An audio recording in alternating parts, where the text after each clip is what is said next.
കൂട്ടുകാർക്ക് നല്ലൊരു രാത്രി ആശംസിച്ചുകൊണ്ട് മാമ്പഴത്തിന്റെ പുതിയ വീഡിയോയിലേക്ക് സ്വാഗതം. നമുക്ക് നേരെ ഉണ്ണിമോടെ അയ്യപ്പസ്വാമിയുടെ നാളത്തെ നല്ലൊരു പ്രൊമോ വിശേഷം കേട്ടാലോ. അങ്ങനെ ഇന്നത്തെ വിശേഷത്തെ നമ്മൾ കണ്ടു. ഉണ്ണിമോള് വല്ലാത്ത സങ്കടത്തിലായിരുന്നു. കാരണം മറ്റൊന്നുമല്ല, ദേവകിയമ്മേനെ കുറിച്ച് അഭിജിത്ത് അത്തരം ഒരു കാര്യമാണ് പറഞ്ഞിരിക്കുന്നത്. ദേവകിയമ്മയുടെ കണ്ണിന് ഈ പ്രായത്തിലും നല്ല കാഴ്ചശക്തിയാണ്. ഇത് കേട്ട് കഴിഞ്ഞത് ഉണ്ണിമോൾക്ക് വല്ലാത്ത സങ്കടമായി. കാരണം അഭിജിത്ത് ഒരു കാര്യം പറഞ്ഞിട്ടുണ്ടെങ്കിൽ അത് അതുപോലെ തന്നെ ബലിക്കും. ചീത്ത കാര്യമാണെങ്കിലാ ബലിക്കുന്നേ. അഭിജിത്തിന്റെ നാവിൽ ഗുളികനുണ്ടെന്ന് പറയാം. ഇത് അറിഞ്ഞു കഴിഞ്ഞ ഉടനെ ഉണ്ണിമോള് നേരെ വീട്ടിലേക്ക് വരുവാണ്. അങ്ങനെ വീട്ടിലേക്ക് വന്ന് ദേവകിയമ്മയോട് ഇതിനെക്കുറിച്ചൊക്കെ പറയുന്നുണ്ട്. പക്ഷെ ദേവകിയമ്മയോ അനസൂയോ ഇത് അത്ര കാര്യമായിട്ട് എടുത്തില്ല. അനസൂയ പറഞ്ഞു, മോൾ ഇത് നോർത്ത് വിഷമിക്കണ്ട കേട്ടോ എന്ന് പറയാണ്. പിന്നീട് ഉണ്ണിമോൾ തിരികെ ഗിരിദേവന്റെ അടുത്ത് വന്നു കഴിഞ്ഞപ്പോൾ ലെമ്പ് പറഞ്ഞു, അതെ ഉണ്ണിമോൾ പേടിക്കുകയൊന്നും വേണ്ട. പക്ഷേങ്കില് അഭിജിത്തിന്റെ നാവിൽ ഗുളികനുണ്ടെന്നുള്ള കാര്യം ശരിയാ. അവനൊരു കാര്യം പറഞ്ഞിട്ടുണ്ടെങ്കിൽ അത് സംഭവിക്കുക തന്നെ ചെയ്യുമെന്ന് പറയാം. ഉണ്ണിമോൾക്ക് പിന്നെ എന്ത് ചെയ്യണമെന്ന് അറിയില്ലായിരുന്നു. മുത്തശ്ശിയുടെ കാഴ്ചശക്തി പോയിട്ടുണ്ടെങ്കിൽ അത് സഹിക്കാൻ പറ്റുന്ന കാര്യമില്ല. അല്ലെങ്കിൽ തന്നെ മുത്തശ്ശിക്കാണെങ്കിൽ നടക്കണമെങ്കിൽ ഒരാളുടെ സഹായം കൂടിയേ തരും. അപ്പൊ പിന്നെ കാഴ്ചശക്തിയും കൂടെ ഇല്ലെങ്കിൽ എന്ത് ചെയ്യാൻ പറ്റും? പിന്നീട് ഉണ്ണിമോൾക്ക് ഭയങ്കര വിഷമമായി. ഗിരിദേവൻ പറഞ്ഞു, പേടിക്കണ്ട, എല്ലാത്തിനും ഒരു പരിഹാരം ഉണ്ടാക്കാന്ന് പറയാം. ഉണ്ണിമോളുടെ മനസ്സിലേക്ക് പല പല ചിന്തകളും കടന്നു വരുന്നുണ്ട്. കാരണം ഇത്രയും ദിവസം ഉണ്ണിമോൾ കണ്ടുകൊണ്ടിരുന്ന, ക്ഷേത്രത്തിൽ പോകുമ്പോൾ കണ്ടുകൊണ്ടിരുന്ന ആ അമ്മയാണ് വിഷം കഴിച്ച് മരിച്ചിരിക്കുന്നത്. അത് ഇതുപോലെ തന്നെ കരുനാക്കിന്ന് വിളിച്ച് എല്ലാരും കളിയാക്കിയതാ. അപ്പൊ അതുപോലെ ഒരു കരുനാക്കാണ് അഭിജിത്തിനും കിട്ടിയിരിക്കുന്നത്. അഭിജിത്ത് പറഞ്ഞിട്ടുണ്ടെങ്കിൽ അപ്പൊ അതുപോലെ തന്നെ സംഭവിക്കുമോ? ഇനി എന്ത് ചെയ്യും? അതല്ലാത്ത സങ്കടമായി കഴിഞ്ഞപ്പം ഗിരിദേവനോട് പറയുന്നുണ്ട്. ഗിരിദേവൻ അങ്ങനെ ഉണ്ണിമോളെ ആശ്വസിപ്പിക്കുന്നൊക്കെയുണ്ട്. പക്ഷെ എന്തോ ഉണ്ണിമോൾക്ക് വല്ലാത്ത സങ്കടമായിരുന്നു ഉണ്ടായിരുന്നേ. അങ്ങനെ പിറ്റേ ദിവസം പതിവ് പോലെ തന്നെ ഉണ്ണിമോൾ സ്കൂളിലേക്ക് പോകാൻ റെഡിയായി കഴിഞ്ഞപ്പോൾ മുത്തശ്ശിയുടെ അടുത്ത് നിന്ന് യാത്രയൊക്കെ പറഞ്ഞാൽ പോകുന്നത്. ഉണ്ണിമോൾക്ക് അപ്പോഴും നല്ലൊരു സന്തോഷമുണ്ട്. ഇതുവരെ മുത്തശ്ശിക്ക് കുഴപ്പമൊന്നുമില്ല. പക്ഷേങ്കിൽ ഇനി എങ്ങനെയാവുമെന്ന് അറിയത്തില്ല. ലംബു പറഞ്ഞിരിക്കുന്ന അഭിജിത്ത് ഒരു കാര്യം പറഞ്ഞിട്ടുണ്ടെങ്കിൽ അത് അച്ചട്ടോ ആവുന്ന പറഞ്ഞിരിക്കുന്നത്. അങ്ങനെ ഉണ്ണിമോള് ക്ലാസ്സിലേക്ക് എല്ലുവാണ്. ക്ലാസ്സിലേക്ക് എന്നപ്പോഴത്തേനും ദിവ്യ നന്ദനെ ഓടി വന്നിട്ട് ചോദിച്ചു, എങ്ങനെയുണ്ട് മുത്തശ്ശിക്ക്, എങ്ങനെയുണ്ടെന്ന് ചോദിക്കേ. മുത്തശ്ശിക്ക് ഇപ്പൊ കുഴപ്പമൊന്നുമില്ലെന്നറിയാം. അപ്പൊ അഭിജിത്തിന്റെ കരുനാക്ക് ഏറ്റിട്ടില്ല അല്ലേന്ന് ചോദിക്കാൻ. ഇതുവരെ കുഴപ്പമില്ല, എന്നാലും എനിക്ക് പേടിയുണ്ട്. ഗിരിദേവനും ലംബുവും പറഞ്ഞിരിക്കുന്നേ അഭിജിത്ത് പറഞ്ഞിട്ടുണ്ടെങ്കിൽ അത് ബലിക്കൂന്നാ പറയുന്നത്. ഈ സമയത്താണ് കണ്ണനും മനുവും അഭിജിത്തും കൂടെ അങ്ങോട്ട് വരുന്നത്. പെട്ടെന്ന് അഭിജിത്ത് ചോദിച്ചു, നിന്റെ മുത്തശ്ശിയുടെ കാഴ്ചശക്തി പോയോടെന്ന് ചോദിക്കാം. ഇത് കേട്ട നന്ദന പറഞ്ഞു, നീ എന്ത് ദുഷ്ടനാടാ, നീ ഇങ്ങനെയൊക്കെയാണോ പറയണേ? നിനക്ക് എങ്ങനെ ഇങ്ങനെ പറയാൻ കഴിയുന്ന ചോദിക്കാം. അതിനെന്താ കുഴപ്പം?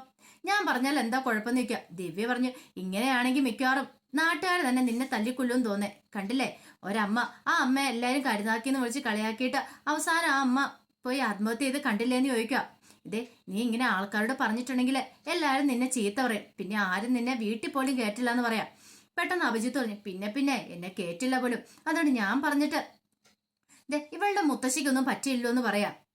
ഈ സമയം ദേവകിയമ്മ വീട്ടില് ഉണ്ണിമോൾ കൊടുത്ത പഞ്ചതന്ത്ര കഥകളൊക്കെ വായിച്ചുകൊണ്ടിരിക്കുക. അങ്ങനെ വായിച്ചുകൊണ്ടിരിക്കുന്ന സമയത്ത് മുത്തശ്ശിക്ക് പെട്ടെന്ന് കണ്ണിന് എന്തോ ഒരു മൂടൽ അനുഭവപ്പെടുന്ന പോലെ തോന്നി.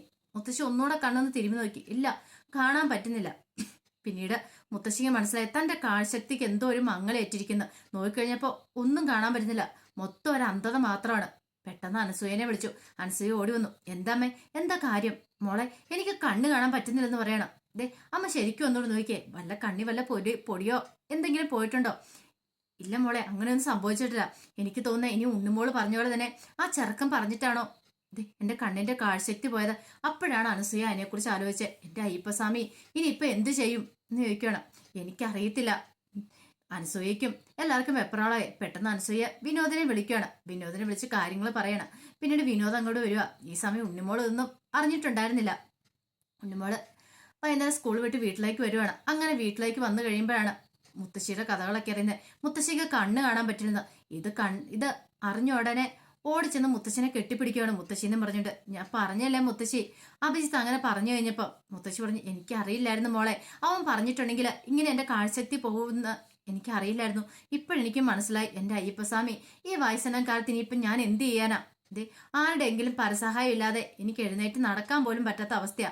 ആ കൂടെ കണ്ണും കൂടെ കാണത്തില്ലെങ്കിൽ എനിക്ക് എന്ത് ചെയ്യാൻ പറ്റും? എന്റെ അയ്യപ്പസ്വാമി എന്നെ കാൾക്കണേന്ന് പറഞ്ഞിട്ട് പ്രാർത്ഥിക്കുകയാണ്. ഉണ്ണിമോൾക്കും വിഷമായി. ഉണ്ണിമോള് അയ്യപ്പസ്വാമിയോട് പ്രാർത്ഥിക്കുന്നുണ്ട്. എന്റെ മുത്തശ്ശി പാവ, എന്റെ മുത്തശ്ശിയുടെ കാഴ്ചശക്തി തിരിച്ചു കൊടുക്കണമെന്ന് പറഞ്ഞിട്ട്. പിന്നീട് ഉണ്ണിമോള് നേരെ ഗിരിദേവനെ ഭാവനയും കാണാനായിട്ട് ചെല്ലുന്നുണ്ട്. ഗിരിദേവനെ കണ്ടുകൊണ്ടു. ഗിരിദേവൻ പറഞ്ഞ പോലെ സത്യമായി. എന്റെ മുത്തശ്ശിയുടെ കാഴ്ചശക്തി പോയെന്ന് പറയാം. എങ്ങനെയെങ്കിലും എന്റെ മുത്തശ്ശിയുടെ കാഴ്ചശക്തി തിരിച്ചു കൊടുക്കണമെന്ന് പറയാം. ഇത് കേട്ടതും ഗിരിദേവൻ പറഞ്ഞു, കാഴ്ചശക്തി തിരിച്ചു കൊടുക്കാന്ന് പറഞ്ഞാൽ അത് അത്ര എളുപ്പമുള്ള കാര്യമല്ല എന്ന് പറയും. അത് തിരിച്ചു കൊടുക്കണമെങ്കിൽ അയാൾ വിചാരിക്കണം ആ ഗുളികൻ അയാൾ തിരിച്ചു കൊടുക്കുമെന്ന് ചോദിക്കും. അയാളെ തിരിച്ചു കൊടുക്കണമെങ്കിൽ ആദ്യം അഭിജിത്തിന്, കാരണം അഭിജിത്തിന്റെ നാവിലാണല്ലോ ഗുളികൻ ഇരിക്കുന്നത്, അഭിജിത്താണല്ലോ അത് പറഞ്ഞേ. അപ്പൊ അഭിജിത്തിന്റെ കഷ്ടകാലമൊക്കെ മാറണം, എങ്കിൽ മാത്രമേ മുത്തശ്ശിക്കും കാഴ്ചശക്തി കിട്ടുള്ളൂ. ഉണ്ണിമോൾക്കും എന്ത് ചെയ്യണമെന്ന് അറിയത്തില്ലാത്തൊരവസ്ഥയാണ് ഉണ്ടായേക്കുന്നത്. പിന്നീട് വിനോദം അങ്ങോട്ട് വരുവാണ്. വിനോദിനും വല്ലാത്ത വിഷമായി. മുത്തശ്ശി കരഞ്ഞോണ്ട് പറഞ്ഞു, ദേ ആ പിള്ളേര് കാരണം എന്റെ കാഴ്ചശക്തി പോയടം മോനെ, എനിക്ക് എന്ത് ചെയ്യണമെന്ന് അറിയില്ല എന്ന് പറയാം.